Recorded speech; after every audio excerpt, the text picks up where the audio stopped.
Sorry about that. We had some technical difficulties, and here we are. So I'm getting set up. I'm about 5 minutes late. Glad you could get in here. Let's see if the chat's opening up. As you can see, we are over on Periscope last moments on Periscope, and then, of course, over on Facebook and YouTube. So we'll be in all these platforms. I'm using a special studio to broadcast live. So let's first make sure we don't forget. I did forget this morning, and one of our alert listeners jumped in and said, hey, I'm going to, oh, look at that. I didn't mean to do that. I'm figuring this out. One of our alert listeners said, you forgot the pledge. So let's get the Pledge of Allegiance right behind me. You will see a wonderful flag, and let's do the Pledge of Allegiance. I pledge allegiance to the flag of the United States of America and to the republic for which it stands, one nation, under God, indivisible, with liberty and justice for all. All right, everybody, let's go back in here. And I've got some of you are standing, some of you are saluting, and here we are. So good. Well, still figuring it out, and I hope you will kind of bear with us as we get this right. But as I said, we're over on Facebook. We're over on Periscope for one more day, well, half a day. I think we'll be on Twitter there. And, of course, YouTube, the Phyllis Schlafly Eagles YouTube channel. So we'll make sure to circulate all of this on all of our social media, and we'll get this all figured out. So great to have everybody with us.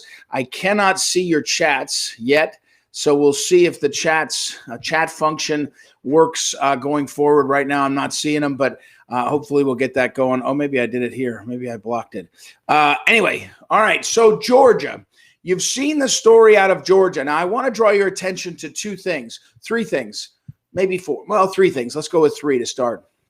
Number one, as you've seen, the Georgia legislature passed legislation, and it was signed by the governor addressing the failure to maintain voter confidence in Georgia.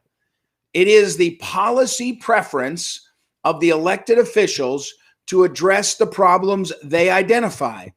They did not pass legislation to go back to the 2020 election and change the results. What they did was they passed legislation to address the problems they perceived of election, the lack of voter confidence in elections. So that's what they did. And there are all kinds of aspects to that law, duly passed by the legislature, signed by the governor. Now, what has happened is predictable, that there is now an outcry, a hue and cry from whom? Well, from business, and from now Major League Baseball, and from the PGA Tour, all complaining about the fact that that this is somehow a terrible, terrible thing to do. But here's what I want you to know. In fact, I changed. If you saw, I said, "What you now know." One of you viewers had said to me, "Don't do what you need to know. Say what you now know." After you watch this video, what you now know is this.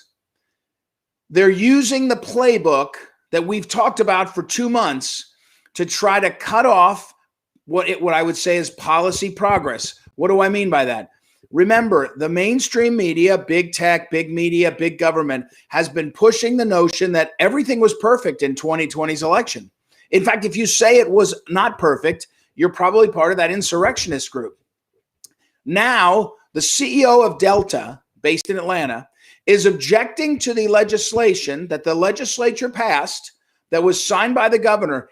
And the CEO of Delta's objection is, well, you're relying on, your concerns about the 2020 election. That's a big lie. He actually used that phrase. That's a big lie. You see what I'm saying? All these months, we've had the media and the left building the narrative that they will then all cite and say, how can you address problems of the election when none were ever found? There was none. You're making it up. It's a big lie. This is all done intentionally. This is all according to the plan. And mark my words, what is being said publicly and being written by the CEO of Delta in a document, an open letter to the governor, will be cited in the court filings by the Democrats in the coming months and years to strike down the legislation, and willing judges will participate in striking down the legislation.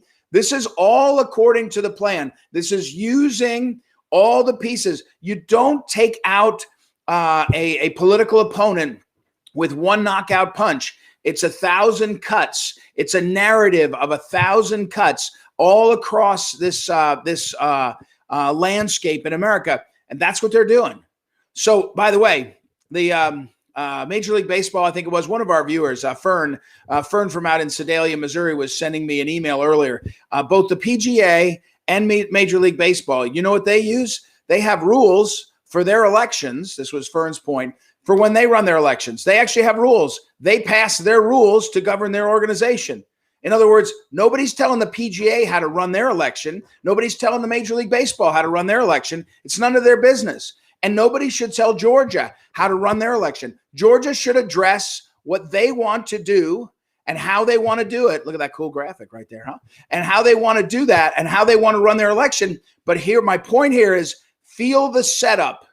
Feel the setup. Understand what is happening. They're going to continue down this path, and they're not going to stop just because you seem to win an argument. By the way, this is as predictable as the sun will come up tomorrow. The Department of Justice, which has now been taken back over by the Obama officials that did the General Flynn hit. They've done all the other things they did, unmasking Americans.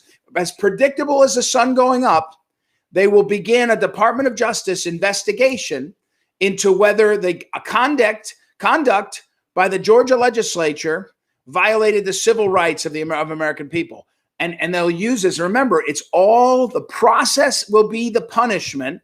And most Americans, including Republicans in office, will decide it's not worth the trouble. And just like Secretary of State of Georgia, Raffensperger, did when he was sued by Stacey Abrams, they'll end up coming in and saying, well, can you please stop all this negative press that calls me a racist or calls me names? I'll do anything. What can we do? Let's make a settlement. That'd be good. Let's do a settlement. A settlement would be better.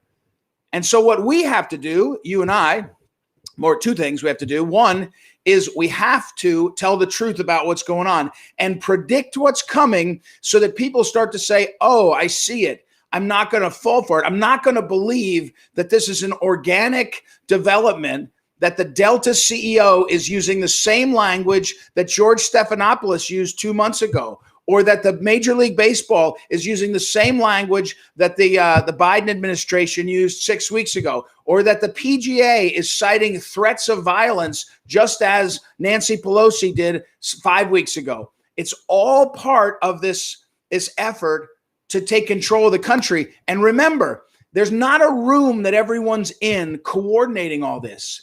It's more like what we see and read about in that essay by Václav Havel, I never pronounce his name right, the former Czech Republic president, who said the power of the powerless is what it's called, and who said at a certain point, people go along with the rules of the communist regime, think Fauci, think CDC, think all these other things, but they go along with the rules. They don't have to be told by command control how to act. They know exactly how to pile on.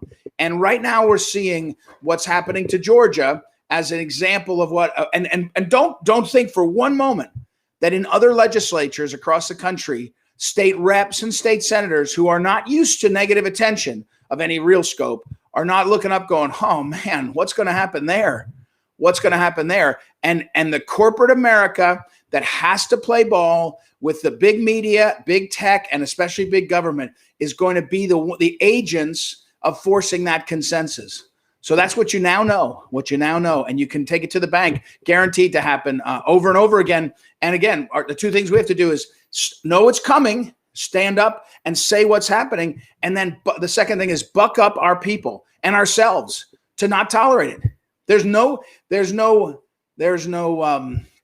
other than the social pressure of a communist regime like what we're seeing, there is no legal or moral rationale for telling Georgia's state legislature and its governor that they can't implement rules to run an election, to increase voter confidence, to make sure the election is done better. There is no rationale, and yet you will hear it and see it and feel it as if it is the greatest legal tradition, the greatest American tradition is to strike down Georgia state legislature and the governor. That's what will be presented to us. And so you should watch for that. All right, one last thing. I did get a text, and by the way, everybody's welcome. If you follow me on Twitter or you let's see. See, I'm using these little things here. I'm getting the hang of this. There's follow me on Twitter. Also, tomorrow I'll give you my email address and other ways. Get in touch directly and make sure you get signed up for our email every day. But I got an email from one of you earlier about the George Floyd trial. You've been watching it. One of you have been watching every bit of it, which I haven't been. I have to say I'm not even trying to watch it. But you should be. Oh, good. There's Mary Alice. So I'm getting the comments. Hey, Ed, had trouble with my Periscope, got kicked off, couldn't rejoin. Okay, well, I'm glad you're here now on Facebook. So thank you, everybody. Keep passing the word on. But someone asked me about that, is watching the entire George Floyd trial. And they said, it really, if you watch it all, you will get the impression, this person said, of more context. It doesn't seem like an unfair trial. It seems like there's a lot there. The problem is 95% of Americans are going to watch CNN or MSNBC or Fox News, and that's the impression they're getting. And right now, CNN is rooting for riots. And low information viewers, low information Americans, people that are busy, don't have time to watch the entire Floyd trial, they're just going to get the messaging from Van Jones that says, if there's an acquittal, that will be perceived as an attack. The phrase he used, Van Jones said, is if Derek Chauvin, the policeman, is not convicted, it will basically mean it's open season on African Americans from cops. That's what he said. That's rooting for rioting. That's a guy rooting for rioting. So that's the mess that we find ourselves in. So, all right, everybody, I will be back tomorrow. I think our stuff is working, but get in touch if not, and make sure that we continue to spread the word. I appreciate it. Sorry for the glitch. And for those of you watching on Periscope for the last time, fare thee well, Periscope. It was fun while it lasted, and here we go on to the next one. So thanks, everybody. I'll talk to you soon. God bless. Don't forget, say the Pledge of Allegiance every day, a couple times a day. Get your family to say it with you. We need more Pledge of Allegiance. We need more of the values in that pledge. And if you say the pledge instead of watching CNN, you'll be a lot better off. America would be. Talk to you tomorrow.